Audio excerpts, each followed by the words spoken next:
If you want to hear my story, make sure you subscribe to this channel and tell me in the comments where you're watching from. Because what I'm about to share isn't just a story, it's my life. And trust me, you've never heard anything like it before. My name doesn't really matter right now, but what matters is that I am a mother who sacrificed everything she had for the sake of her only daughter. And yet, I was treated like garbage, literally. I was born and raised in Jamaica. Life there wasn't easy, but it was beautiful. My family had a small piece of land that had been passed down for generations. That land was our pride, our history, our blood. I grew up planting, harvesting, and working under the sun on that very soil. Every tree had a story. Every corner had a memory. That land was the only treasure my parents left me when they died. For years, I worked tirelessly to keep that land alive. I didn't have much money, but I had dignity, and I had dreams for my daughter. I raised her with the hope that one day she would rise higher than I ever could, that she would have the life I could only imagine. I told myself, if I break my back today, maybe tomorrow she'll stand tall and proud. When my daughter was old enough, she moved to America, Atlanta to be exact. She got her education there, met new people, and built a life far away from the Jamaican soil that raised her. I was proud of her. I told everyone in the village that my girl was in America, making something of herself. I thought she would never forget the sacrifices that carried her to that land of opportunity. Then one day I received her call. She told me she was getting married. My heart leapt with joy. I could already see her walking down the aisle in a white gown, smiling like the little girl I once braided hair for every morning. But there was also something else, she said. Mama, I want this wedding to be the biggest, most beautiful wedding Atlanta has ever seen. But it's so expensive. Her voice trailed off, but I knew what she was asking. I knew she didn't have the money for that kind of wedding. And without thinking twice, I said the words that would change everything. Don't you worry, my child. I will take care of it. And that's how I made the hardest decision of my life. I sold the land my family had lived on for generations, the land my parents entrusted me with, the land that was supposed to be my daughter's inheritance. With tears in my eyes and fire in my heart, I signed the papers and let it go, all so she could have her dream wedding. I told myself it was worth it, that when she saw me at her wedding, she would hug me tightly and say, Mama, thank you. You gave me everything. But I didn't know then that my daughter had already started seeing me as a burden, that in her shiny new world, I wasn't a proud mother. I was just an embarrassment she wanted to hide. When the land was gone, I felt like a piece of my soul had been ripped away. But I kept reminding myself why I did it. My daughter's happiness was worth more than my tears, more than my history, more than my comfort. I booked my flight to Atlanta with the little money I had left. It was the first time in my life I had ever boarded an airplane. I clutched my small handbag, filled with gifts from Jamaica, handmade crafts, spices, and a shawl I wove myself for my daughter to wear on her wedding night. My heart was so full of pride. When I landed, the city overwhelmed me. Atlanta was loud, busy, and sparkling with lights. Everything seemed so fast, so modern. I thought, yes, my daughter belongs here. She's finally living the life I always wanted for her. She sent a car to pick me up from the airport, but she wasn't in it. Instead, a driver held up a sign with my name. I smiled politely, but deep inside, I wished my daughter had come herself. After all, I hadn't seen her in years, but I brushed the thought away. Maybe she was just busy with last-minute wedding plans. When I finally arrived at her house, I expected open arms, tears of joy, maybe even a mother-daughter embrace that would melt away the distance of time. Instead, she opened the door with a hurried smile. Mama, you're here, she said quickly, almost nervously. She didn't hug me. She didn't look me in the eye for more than a second. Her fiancé appeared behind her, tall, polished, with a stiff handshake and a quick glance that told me he was sizing me up. Nice to meet you, ma'am, he said, his smile tight. I felt like a stranger in my own child's home. But again I convinced myself, she's stressed. Weddings do that to people. Give her time, Mama, she'll warm up. Over the next few days, I noticed things that pricked my heart. She corrected the way I spoke in front of her friends. Mama, don't say it like that. It sounds too Jamaican. She frowned at the clothes I wore. Mama, can't you at least wear something more American? You'll stand out too much. I laughed it off, though every word stung. Baby girl, I told her, this is who I am. I may not have fancy dresses, but I have love. That's what matters, right? She just nodded, but her eyes darted away as though she was ashamed. The day before the wedding, I overheard her whispering to one of her bridesmaids. She said, "I just hope Mama doesn't embarrass me tomorrow. She's so different." My chest tightened like someone had wrapped it with iron chains. Still, I reminded myself of the land I had sold, the sacrifice I had made. I told myself, she's just nervous. On the big day, when she sees me sitting there, she'll remember who I am. She'll remember what I gave up for her. I stayed awake that whole night, praying, rehearsing what I'd say to her when I hugged her after the ceremony. "My daughter, my pride, my joy," I whispered to the dark. "You will never forget what your mama gave for you." But little did I know, the humiliation that awaited me at that wedding would cut deeper than any pain I had ever known. The morning of the wedding, I woke up before the sun. My heart was racing with excitement, even though sleep had barely touched my eyes. I dressed carefully in the best clothes I owned, a long, modest dress in soft blue with a scarf draped over my shoulders. I even braided my hair the way I used to when I was a girl in Jamaica. It wasn't fancy, but it was me. And I thought, surely my daughter would look at me and feel proud. When we arrived at the venue, my breath caught in my throat. The place looked like a palace, golden chandeliers hanging from the ceiling, flowers dripping down every corner, and tables dressed in white silk. It was more beautiful than anything I had ever seen in my life. For a moment I felt proud of myself, proud that I had sold everything to make this dream a reality for her. Guests began arriving, dressed in shimmering gowns and sharp suits. I noticed the way they looked at me, curious, sometimes even pitying. Their eyes seemed to ask, "Who is she?" But I kept my chin high. I was the mother of the bride. That title alone should have been enough to command respect. I walked toward the seating area, expecting to see a place reserved for me at the front, close to the altar where I could watch my daughter become a bride. Instead, one of the wedding coordinators, a young woman with a clipboard, blocked my path. "Excuse me, ma'am," she said politely but firmly. "Your seat is over here." I followed her, confused, as she led me farther and farther away from the main tables, past the decorated centerpieces, past the fine wine glasses, past the laughter and music. She stopped suddenly, pointing at a small round table tucked behind a half-open door that led directly into the kitchen. I froze. There were trash cans lined up just a few feet away. The smell of food scraps and old garbage floated in the air. I looked around. There were no flowers on my table, no tablecloth, no fancy settings. Just a bare chair, a dull plate, and the sound of kitchen staff clattering dishes. I turned to the coordinator. "There must be some mistake," I said softly, my voice trembling. "I am the bride's mother. Surely my seat should be near the front." She looked at her clipboard, then at me, and gave a tight smile. "No mistake, ma'am. This is your assigned seat." My heart sank into my stomach. For a moment, I couldn't breathe. My daughter, the one I had sacrificed everything for, had placed me here, behind the kitchen, next to the trash, hidden away like an unwanted guest. As the ceremony began, I strained my neck to see through the doorway. I caught glimpses of her walking down the aisle, radiant in her white gown. Everyone rose to their feet, clapping and crying tears of joy. But me, I was invisible. My eyes burned with tears that refused to fall. Every cheer I heard felt like a knife in my chest. I whispered to myself, "You gave up your land, your life, your soul. For this?" Still, I stayed seated. Still, I waited. Because even as humiliation wrapped itself around me, a part of me kept hoping she would notice, that she would come, that she would say, "Mama, this isn't right." But the ceremony ended, and the music swelled, and my daughter never once looked toward the shadows where she had hidden me away. The ceremony was over, and the reception began. Laughter and music filled the hall. Plates clinked, champagne glasses sparkled, and joy danced in every corner except mine. I sat behind that kitchen door, my back against the cold wall, the stench of garbage filling my nostrils while staff rushed in and out with trays. Every now and then, the door would swing open, and I caught brief glimpses of the celebration. My daughter twirling on the dance floor with her new husband, her face glowing as if she had never known pain, sacrifice, or hardship. The guests clapped, cheered, and raised their glasses high in her honor.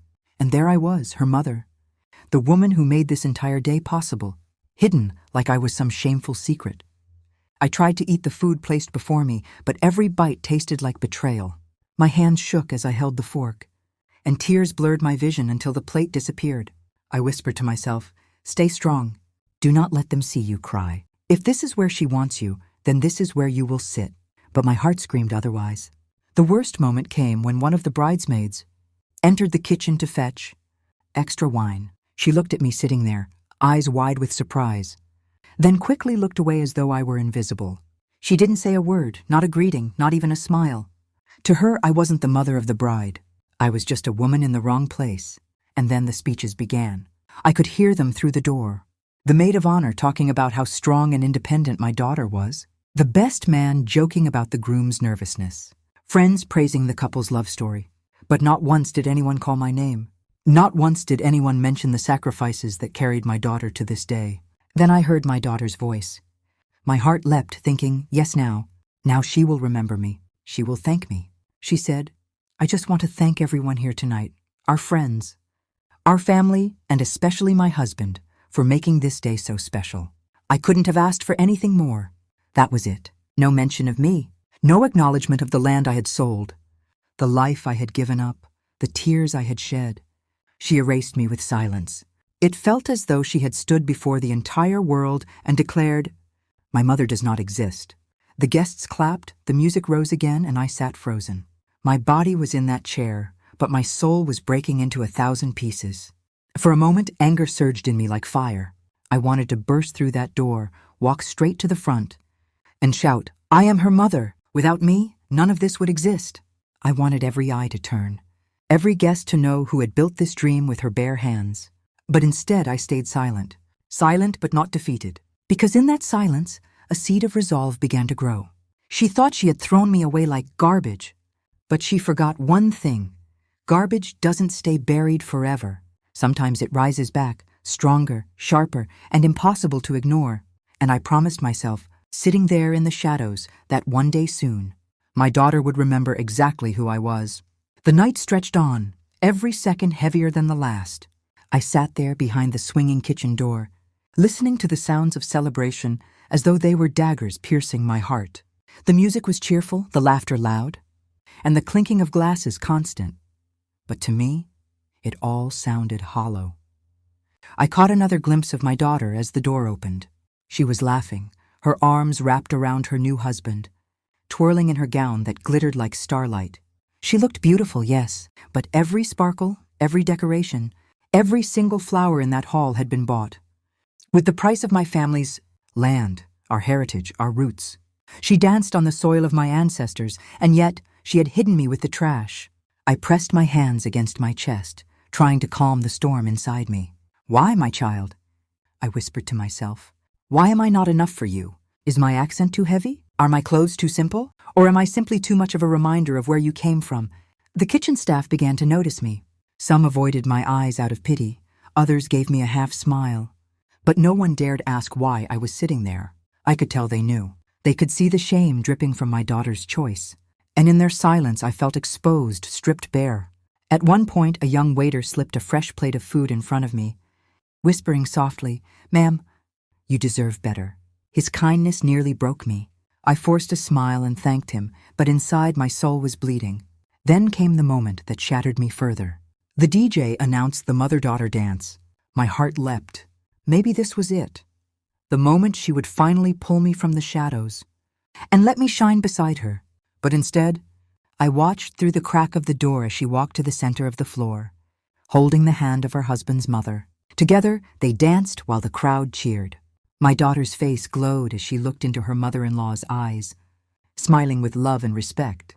It was as though she had chosen another woman to replace me, right there, in front of everyone. I bit my lip so hard I tasted blood. My body trembled, not from weakness, but from the rage building inside me. I wanted to scream, to break the music, to stop the lies. How could she honor another woman while discarding her own mother? But I didn't move, not yet, because in that moment, something shifted inside me. The pain began to harden into resolve. I realized that the daughter I had raised was no longer the little girl who once clung to my skirts in Jamaica. She had buried me under her ambition, her shame, and her hunger for approval. Fine, if she wanted to bury me, I would rise. I sat straighter in that chair, my tears drying on my cheeks. She thought she could erase me with one cruel seating arrangement, with one choice to hide me away. But I was her mother. My blood ran in her veins. My sacrifice had built her future. And one day, whether she liked it or not, she would face me. That night, I made a silent vow. I would not beg for a place at her table. No, I would create my own table, one she could never ignore. And when that day came, she would learn that a mother's worth can never be measured in shame or buried behind trash cans. When the night finally ended, I slipped out quietly like a ghost no one noticed. The guests were still dancing, the drinks still flowing, the music still echoing through the golden hall. But I couldn't bear another second in that place where my heart had been shattered. The driver who had brought me earlier was waiting outside. He opened the car door and glanced at me, his eyes soft with pity. I turned my face toward the window, ashamed of my tears. The ride back to my daughter's house was silent, except for the hum of the engine and the storm in my chest. When we arrived, the house felt empty, soulless. I sat alone in the guest room, staring at the shawl I had woven for her wedding night.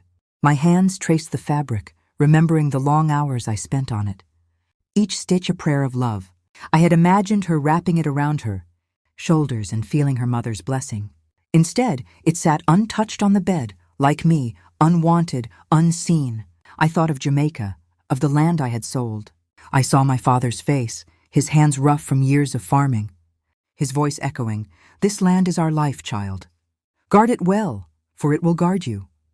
And I remembered the papers I signed, the pen trembling in my hand as I gave it all away. For what? For a daughter who saw me as garbage. I wept until no tears were left. Then slowly something inside me hardened. I realized that night that I could not change her heart. No words of mine, no sacrifice, no tears would ever make her see me differently. She had chosen her path, and in her new world, I had no place. But here is the truth she had forgotten. I am not weak. I am not disposable. I am not trash to be hidden behind kitchen doors. I am the woman who raised her, who built her dreams on my back, who sold my bloodline so she could wear white silk and diamonds. And I am still standing. I looked into the mirror, my reflection tired but fierce. "You will not let this break you," I whispered to myself. "You will rise." And in that quiet, empty room, I began to think of what rising would mean. Not revenge. No, revenge would make me small, like the bitterness she carried. No, my answer would be dignity, strength. I would remind her who I was, not with anger, but with power, with success, with the unshakable truth that I did not need her acceptance to prove my worth. She had her new family, her new life, her polished world. Let her have it. I would return to Jamaica, to my people, to my roots. I would rebuild what I had lost. And when the time came, when she looked for me, she would find not the mother she had thrown away, but the woman she could never erase. That night I folded the shawl carefully, placed it back into my bag, and lay down. Sleep finally came, heavy and deep, carrying me into dreams of home, of soil, of freedom. And as I drifted away, I knew one thing for certain. My daughter thought she had buried me behind trash cans, but she had only planted me, and seeds, when buried, grow. When the plane touched down in Jamaica, I felt as though I had awakened from a nightmare. The air was thick with heat and the smell of the sea. The hills rolled out before me like a warm embrace. And for the first time since the wedding, my lungs filled freely. I had left behind the chandeliers, the silk, and the polished faces. And though I had no land, no money, no riches, I had something far greater. I still had myself. I walked through the village, my bag slung over my shoulder, people calling my name as I passed. Some had heard I'd gone to America for my daughter's wedding. They asked how it was, if I danced, if I ate like a queen. I forced a smile and told them it was grand, but deep inside my heart twisted. They didn't need to know the truth, not yet. My shame was mine alone to carry. Still, my people could see something in my eyes. An old neighbor, Miss Ruth, stopped me by the roadside. She took my hand, squeezed it, and said, "Child, whatever pain you bring back with you, let it water your spirit. You are stronger than what tried to break you." Her words settled deep into me, like seeds waiting for rain. With no land left to call my own, I had to start over. I took small jobs, washing clothes, selling spices, helping in the market. My hands grew rough again. My back ached, but every coin I earned was mine. Slowly, little by little, I saved. People in the village noticed my determination. They saw the fire in my steps, and some began to help. "Here," one farmer said, pressing a bag of seeds into my hand. "Plant these. Let them grow with you.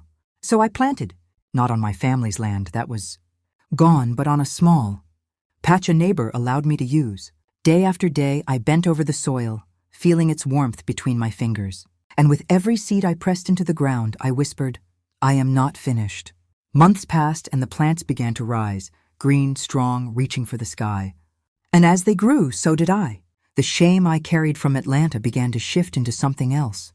A quiet strength, a steady resolve. Meanwhile, word of my daughter's wedding traveled back through relatives and friends.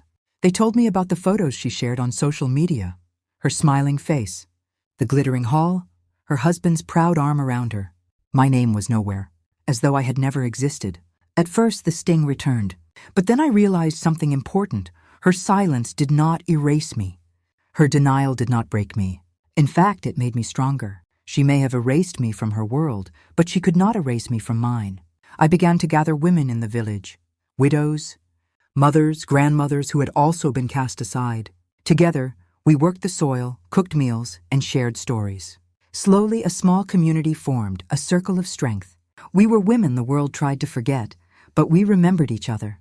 And in the middle of that circle, I found myself again. My daughter thought she had hidden me behind trash cans, but in truth, she had pushed me back into the soil of my beginnings. And from that soil, I was rising, stronger, deeper, unshakable. Seasons changed, and so did I. The patch of land I worked began to flourish.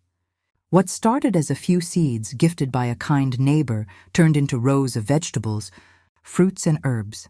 Every morning I rose with the sun, my hands steady, my back strong. The soil gave me life again, and in return, I poured my soul into it. Soon, people from the village came not just to buy my produce, but to sit with me, to talk, to share their troubles. I listened, I comforted, I guided, because I knew what it felt like to be forgotten, to be thrown aside. Slowly, I became more than just a farmer. I became a mother to many. One day, a young woman came to me with tears in her eyes.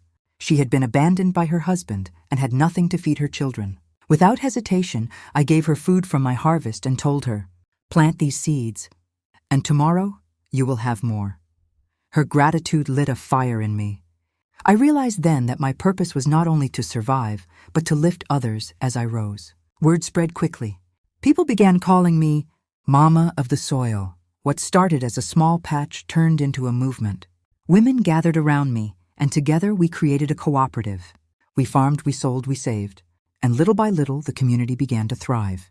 The local market invited us to sell directly. My table was always full, and my produce always fresh. People respected me again, not because of wealth, but because of strength, dignity, and resilience. Then one day, a journalist from Kingston came to the village. She had heard about the group of women rebuilding their lives from the ground up. She asked to interview me, to tell my story. At first, I hesitated. My heart still carried the scars of Atlanta, and I wondered if sharing would reopen the wound. But then I thought of the women beside me, the children we fed, the future we were planting. So I spoke. I told her about the soil, about sacrifice, about the power of women who refused to be discarded. I did not mention my daughter's name, but I told the truth of what it means to be hidden, to be forgotten, and to rise again. The article was published weeks later, and soon, people from all over Jamaica came to see us. Donations arrived, opportunities opened, and our small cooperative grew into something larger, a foundation, dedicated to empowering women. And at the center of it all was me, the woman once seated behind trash cans, now standing tall in the sunlight. But the world is small, and stories travel faster than we think. One evening, as I rested after a long day in the fields, my phone buzzed. It was a message from an unknown number in America. "Mama, I saw your story in the news. Everyone is talking about you here. Why didn't you tell me what you were doing?"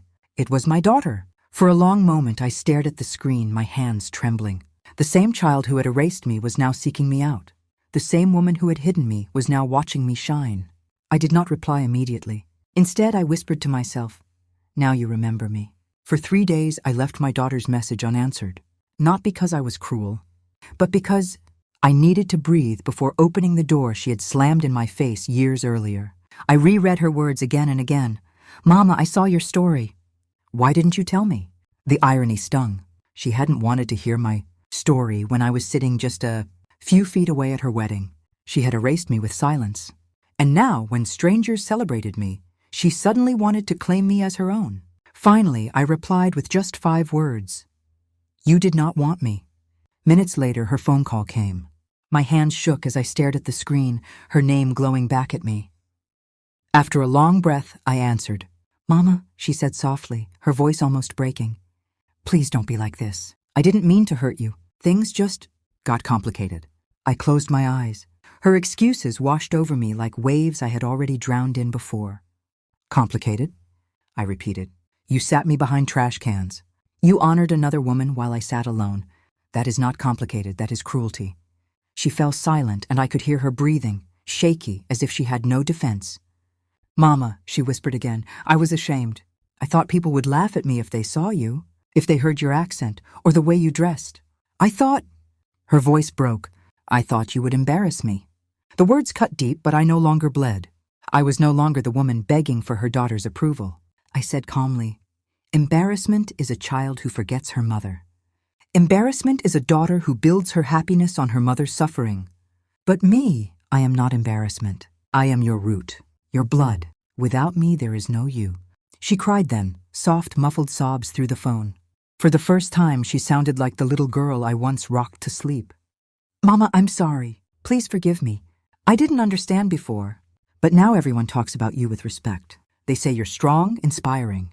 Mama, I want to come see you. I let her words hang in the air, heavy and trembling. Part of me wanted to open my arms, to let her run back into my life. But another part, the wiser part, knew forgiveness, could not erase what had been done. Child, I said slowly, you may come. The soil is open to all who seek it. But do not come expecting the mother you discarded to kneel at your feet. I will not hide, I will not beg, and I will not be placed behind doors again. If you wish to see me, you will see me standing tall among the people who honor me. She sniffled, her breath catching. Yes, Mama, I'll come. I want to see. After the call ended, I sat in silence, staring at the dark sky above my village. The stars shimmered bright and unashamed. And in my chest, something settled, a calm strength. She was coming, but this time the stage would be mine. When my daughter finally came to Jamaica, the entire village buzzed with whispers. People remembered the story of her wedding, the one I had told no one in detail. Yet somehow everyone seemed to know pieces of it. They watched with sharp eyes as she stepped out of the taxi in her expensive clothes and polished shoes, clutching a designer handbag like a shield. I stood at the edge of my small farm, the soil rich and green behind me, the women of the cooperative working with laughter and music. My heart beat hard in my chest, but I kept my back straight. I would not shrink, not this time. Mama, she called, her voice uncertain, almost childlike. I walked forward slowly. When I stopped in front of her, she hesitated, as though she wanted to embrace me, but didn't know if she had the right. For a long moment, we simply stared at each other. The daughter who once buried me, and the mother who had risen from the soil. You look different, she said finally, her eyes scanning me. I wore no jewels, no silk, just a simple cotton dress and the strength of a woman who knew her worth. No, child, I replied softly. I look the same. It is your eyes that have changed. Her lips trembled and tears welled in her eyes. Mama, I don't know how to say sorry enough. I turned slightly, motioning to the women working behind me. Do you see them?